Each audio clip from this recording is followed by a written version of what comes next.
Bonjour à toutes et à tous, en ce dimanche 29 septembre 2017. On va lire ensemble,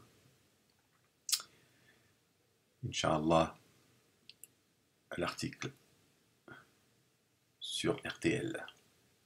Convention de la droite. La violente charge d'Éric Zemmour contre l'immigration et l'islam.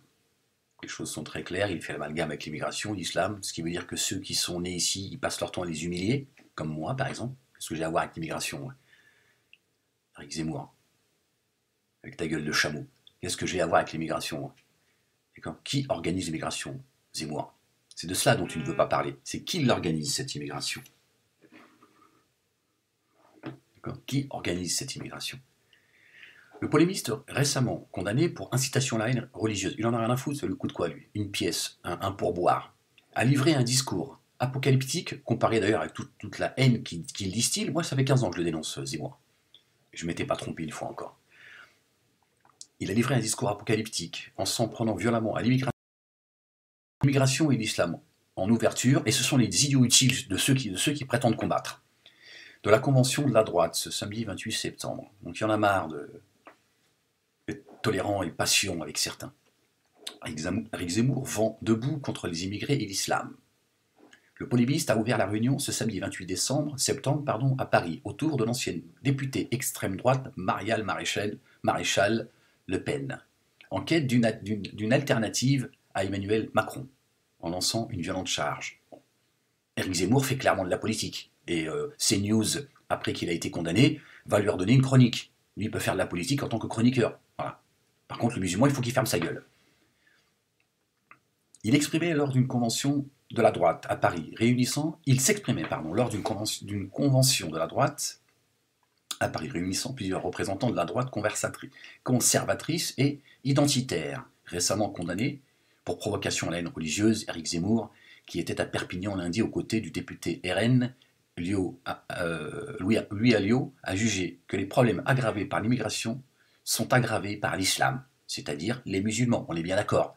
Lui, par contre, il peut dire les musulmans. Toi, quand tu rappelles à ces juifs, d'accord, ce judaïsme politique dont fait partie Éric Zemmour, quand tu leur dis que Dieu, de sa propre bouche, a maudit, dans le verset 64 du chapitre 5, les juifs, là, tu as le droit à toutes les menaces de mort qui peuvent exister. Dans un discours très violent contre les immigrés, colonisateurs et l'islamisation de la rue. On voit bien quels sont ceux qui sont montrés du doigt. Entre vivre ensemble et choisir. La question, c'est pourquoi les médias lui donnent la parole? Pourquoi CNews compte lui donner la parole? C'est ça en fait. Zemmour, il n'est que l'outil, en réalité, de ce judaïsme politique. D'accord? Si on ne lui donne pas la parole, Ahmed, il est bien censuré. D'accord? La dissidence, si on avait censuré la dissidence comme on me censure moi depuis 7 ans de manière implacable, il serait mort il y a longtemps. On laisse certains s'exprimer parce qu'ils ont un rôle à jouer. Chacun joue son rôle. Éric Zemmour roule pour la communauté juive et Israël. D'accord? Il s'est exprimé lors d'une convention de la droite. Et ça, et encore ça, je vous parle du fond qu'il y a dans le verre. Il s'exprimait lors d'une convention de la droite à Paris, réunissant plusieurs représentants de la droite, conservatrice et identitaire, récemment condamné pour provocation à la haine religieuse. Éric Zemmour, qui était à Perpignan lundi aux côtés du député RN Louis Alliot-Marie. Non, mais sa provocation, c'est pas une provocation à l'égard c'est pas une haine religieuse. Il s'en prend à une communauté. D'accord? C'est les individus qui constituent une communauté religieuse. Ils s'attaquent clairement, d'accord, aux Noirs et aux Arabes. Il faut appeler un chat. C'est ça en fait. Voilà. Juger, voilà, au nom du droit au blasphème, etc., que certains n'ont pas le droit de jouir. Liberté d'expression, etc., etc. Hein, vous voyez, le cas de Ahmed, il est